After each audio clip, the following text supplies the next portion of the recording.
This is W0TM, also known as WOTM, W0TM. Just put that in Google and you'll see who I am. I've got about 18 minutes of talking to squeeze into 15 minutes. I'm going to talk fast. If you want a transcript of this, email me or send me a message. If you're a silver investor or speculator, you're going to hear things here you've never heard before that are very important. So let's get started. I'm going to be talking fast. This is an engineer's look at silver. A quick synopsis of my work background is necessary to set the stage for what I'm about to read. I recently retired from working as an electrical engineer. By the way, I'm reading from text that I blogged recently. I worked in many areas of engineering, including peer research, quality control, management, design, and sales. One thread ran through all of what I did, a concern and knowledge of the materials I worked with. In fact, early in my career I worked for the Atomic Energy Commission, people who made the bombs, of which, due to the nature of the end product, nuclear weapons, price was no object. From peer research to design to final product, we used the very best, the optimum material in all we did. For metals there was titanium and the like, but silver always carried the load in virtually all we did. Its properties, the low resistance, stability, and so forth were almost always at the top of the list of metals we had to choose from.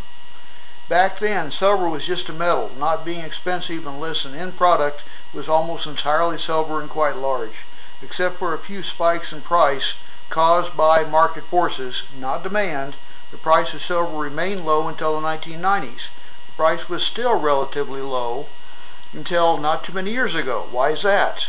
There was still plenty of silver in the ground, even though no one seemed to notice that most of the total supply had been located and quantified.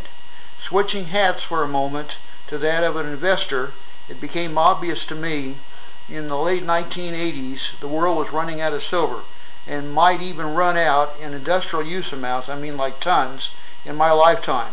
So I began buying silver as a long-term investment. My belief in the long-term shortage of silver is only now being recognized. For many years, industrial and jewelry uses of silver dropped in applications where other metals could be substituted without a noticeable difference in performance, industrial, or appearance, jewelry. Added to this was the huge drop in the need for silver in photography, as photography storage, except for the final print, which requires silver, was done digitally, and still is, and always will be from this day on.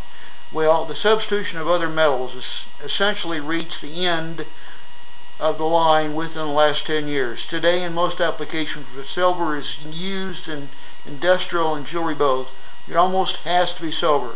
Not just silver, but pure silver.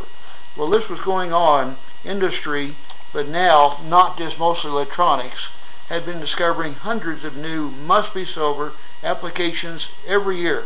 This extends from the car batteries powering the all-electric cars we're all supposed to be driving by 2020 to a chemical element in a spray mist applied to clothing that wicks away human perspiration.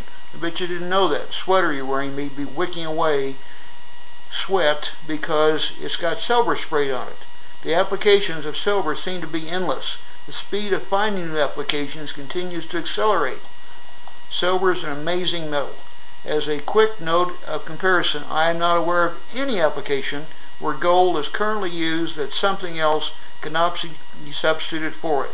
Gold is a relatively poor conductor of electricity, and some other metal beats gold in almost every application. So why is gold so expensive? The simple answer is that it is considered a world store of wealth and is relatively rare. Rare? Did you know that there is now 5 times the amount of gold above ground or located and retrievable than silver? Why then, while the world slept, gold continued to be recycled at an almost 100% rate due to its value. The amount of gold rather, kept climbing, while silver has been discarded. If it costs more than an ounce of silver to retrieve it from a used product of some type, why do it? 95% of the silver that existed in 1990 is now gone and forever lost in landfills worldwide. By rarity, silver should now be more expensive than gold. Could there be more silver if we just dug deeper? Mostly no. Silver tends to be near the surface of the earth. You'll have to talk to a geologist to find out why. While gold is often more plentiful the deeper we dig. With the very large demand for silver in new applications such as silver panels, primary motion car batteries, silver is just now at the cusp where the use curve will become exponential in growth, but by the way, not so with gold. Few new applications are being found for gold, and those will be substituted with other metals as or if its price becomes higher. The price of gold is now purely speculative. The price of silver is rapidly changing from speculation to an industrial must-have metal where the demand is just now beginning to outstrip supply. We cannot make more silver. You don't make silver, it's mined.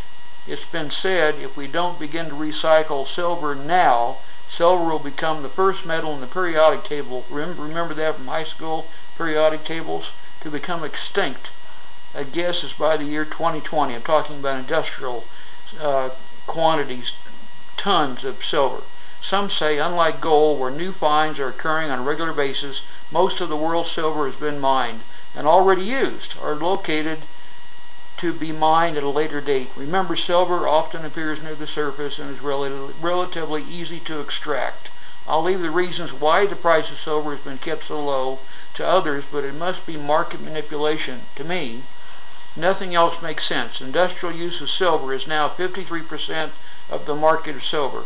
Its use in jewelry will continue to drop as its price continues to go up, but its drop won't even be noticed, as large users of industrial silver stockpile vast quantities of silver as they become aware of what you are hearing here for the first time, probably.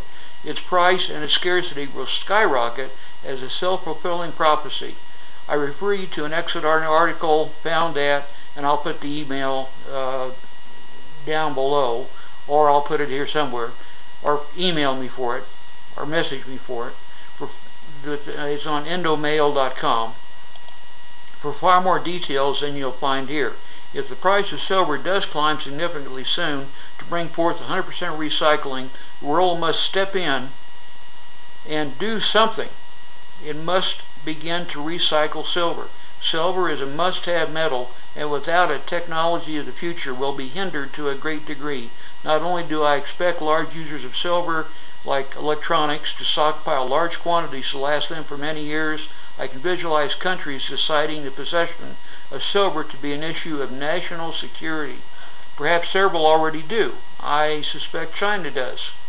Just a guess, but I believe these entities, countries, so forth, distrust paper silver as much as I do. Paper silver is a piece of paper that says you hereby own this amount of silver that is stuck in a JP Morgan vault 6 stories underground in New York City, yada yada, so forth. I don't trust that. There is just so much smoke in that for there not to be some fire. Most of my relatively meager holdings in silver, almost all physical, in my possession. Well hidden, but in my possession. I expect fully all industrial, military, national security holders of silver and others will also possess only physical silver. Paper silver will continue to track physical in price, but barring sudden proof of a problem like, gee, we just opened the vault and the vault's empty, it will be continued to be confined to speculation, not stockpiling. We are at a crossroads in the world in the price of silver and gold. Gold not being an industrial metal and being recycled almost 100%, the world is safe from gold ever becoming extinct. We'll always have enough gold. Silver is another story. Just as important, a sudden explosion in its price would undermine the value of the dollar and most of the other currencies of the world. This could bring on economic problems of significant proportions, but not necessarily. If gold does not climb in proportion, the huge jump in the price of silver will not be attributed to the weakness of fiat currencies, a word meaning just money, paper money, coin, so forth, but instead the world's sudden recognition of all you are hearing here right now. Probably, as I say, for the first time. Silver at $1,000 an ounce, $10,000 an ounce, whatever, does not have to usher in an economic storm, but just a realization of how rare and necessary silver is and always will be.